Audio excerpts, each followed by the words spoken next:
Hi friends, എല്ലാവർക്കും നമസ്കാരം. ഞാനിന്ന് പറയാൻ പോകുന്നത് പ്രചേതസ്സുകൾക്ക് നാരദോപദേശത്താൽ മുക്തി സിദ്ധിക്കുന്ന കഥയാണ്. ഭാഗവതത്തിൽ ഒരു മനോഹരമായ സംഭവമുണ്ട്. പ്രചേതസ്സുകൾ ദീർഘകാലം തപസ് ചെയ്ത് ഭഗവാന്റെ അനുഗ്രഹം നേടി.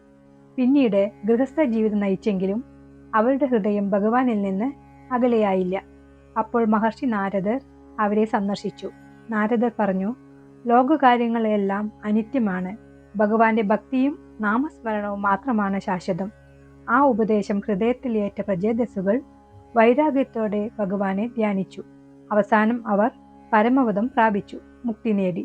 ഈ കഥയുടെ സന്ദേശം എന്താണെന്ന് വെച്ചാൽ, ഭക്തിയും സത്സംഗവും ഉണ്ടെങ്കിൽ ജീവിതത്തിൽ എപ്പോൾ വേണമെങ്കിലും മോക്ഷം സാധ്യമാണ്.